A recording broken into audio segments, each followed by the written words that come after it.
அவர்களை நம்ம அமைப்பின் சார்பாக அன்போடு வரவேற்றுக் கொள்கிறோம். கோயம்புத்தூர்லேயே நடக்கக்கூடிய நிகழ்வுகளுக்கு நைனா அவர்களிடம் டைம் கேட்பது, அனுமதி வாங்குவது மிக அரிது. அவ்வளவு ஒரு ஷெட்யூலில் இருக்கக்கூடிய நைனா அவர்கள் இந்த கண்டன ஆர்ப்பாட்டத்திற்காக கோவையிலிருந்து வருகை வந்திருக்கிறார்கள்.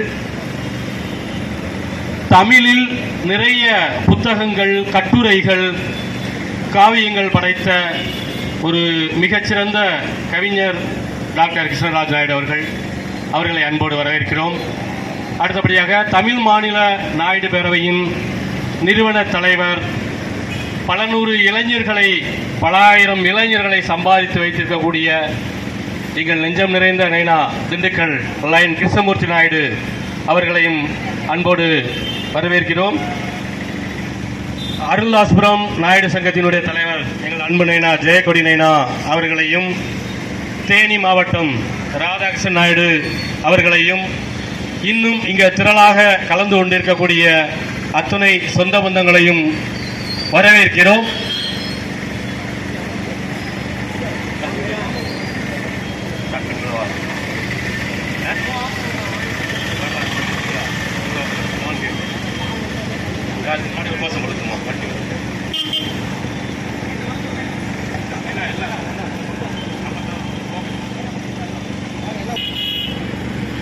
வணக்கம் உறவு சொந்தங்களே, என் உயிரினும் மேலான தொப்புள்குடி உறவுகளே, உங்கள் அனைவருக்கும் என் இனிய காலை வணக்கம்.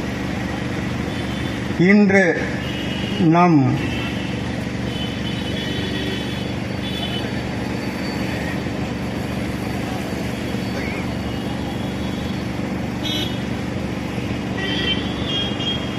உறவுகளே, இன்று நாம் எதற்காக இங்கு கூடியுள்ளோம்?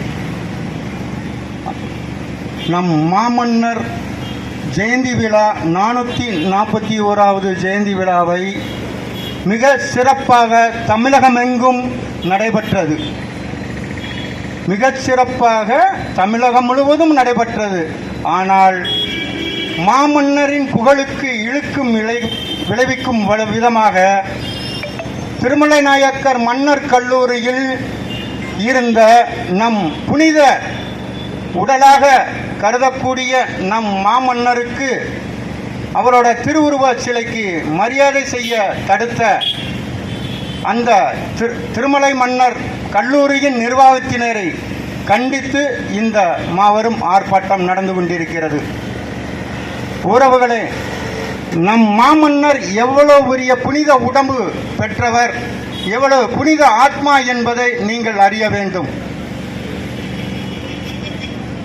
மாமன்னர் கிட்டத்தட்ட இந்த மதுரையில் 36 சித்திரை திருவிழாவை கண்ட மிகப்பெரிய புனித மனிதர், மிகப்பெரிய ஆத்ம ஜென்மம் அவர்.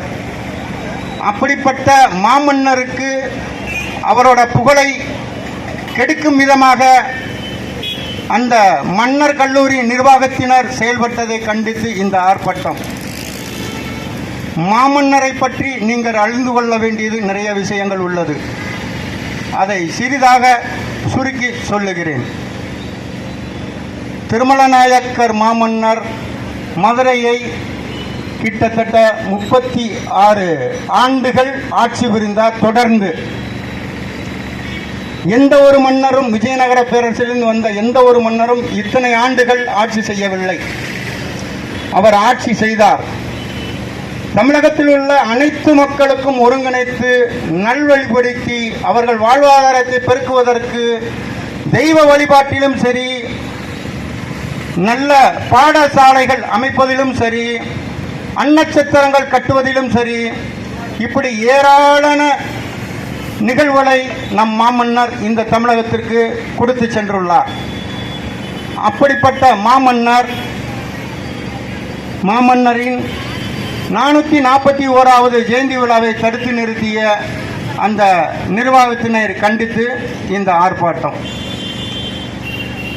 ஒரு காலத்தில் மாமன்னர் அந்த மதுரை மீனாட்சி அம்மன் கோவிலை கட்டி குடமுழக்கு விழா கும்பாபிஷேகம் வைக்க வேண்டும் என்று அவருக்கு முன்பாக இருந்த மன்னர்கள் எத்தனையோ பேர் கட்டி கும்பாபிஷேகம் பண்ணுவதற்கு முயற்சித்தார்கள். அந்த காலகட்டத்தில் எந்த ஒரு நிகழ்வும் நடத்த முடியவில்லை, கட்டி முழுவதும் முடிக்க முடியவில்லை. ஆனால் மாமன்னர் திருமல நாயக்கர் அதை கட்டி முடித்தே தீர்வேன், என் தாயின் அந்த வளையின் ஆலயத்தை கட்டியே முடித்து தீர்வேன் என்று ஒரே பிடிவாதத்தில் இருந்து அந்த மாமன்னர் திருமல நாயக்கர் மீனாட்சி அம்மன் கோவிலை குடமுழக்கு விழாவிற்கு ஏற்பாடு செய்து அந்த ஆலயத்தை உலக புகழ்பெற்ற மீனாட்சி அம்மன் ஆலயத்தை கட்டி முடித்தார். அவர் கட்டி முடிக்கும் நிலையில் இருக்கும் பொழுது அந்த ஆத்மா, அதாவது மாசி மாசம் 4ஆம் தேதி அவரோட ஆத்மா அவர் உடலை விட்டு பிரிந்து விட்டது. அதிலிருந்து 36 நாட்கள் கழித்து மதுரை மீனாட்சி அம்மனோட பட்டாபிஷேகமும், அதாவது குடமுழக்கு விழாவும் நடத்த வேண்டும் என்ற ஒரு நிலைப்பாட்டில் இருந்தது. அவர் இரவில் படுக்கையில் துயில் கொள்ளும் பொழுது உயிர் பிரிந்து விட்டது. அந்த மீனாட்சி அம்மனின் குடமுழக்கு விழா கும்பாபிஷேகம் தடைபடக்கூடாது என்பதற்காக நம் தமிழ்நாட்டில் சித்தர்களுக்கு மிகப்பெரிய ஒரு பவர் உண்டு. அந்த வழியில் 18 சித்தர்களில் முதன்மை சித்தரான அகஸ்தியர் மூலம் அவரின் ஆணைப்படி போகர் சித்தர் தலைமையில் மதுரை 5 சித்தர்கள் ஒன்று கூடி, அகஸ்தியரின் ஆணைப்படி ஒன்று கூடி வளையின், அதாவது மீனாட்சி அம்மனுக்கு மற்றொரு பெயர் வளை என்று பெயர், அவளின் ஆட்சியில் நடந்த இந்த மதுரையில் மிகச் சிறப்பாக ஒரு ஆலயத்தை கட்டி முடித்துள்ள திருமல நாயக்கரின் ஆத்மா பிரிந்து விட்டது. இதனால் அந்த கும்பாபிஷேகம்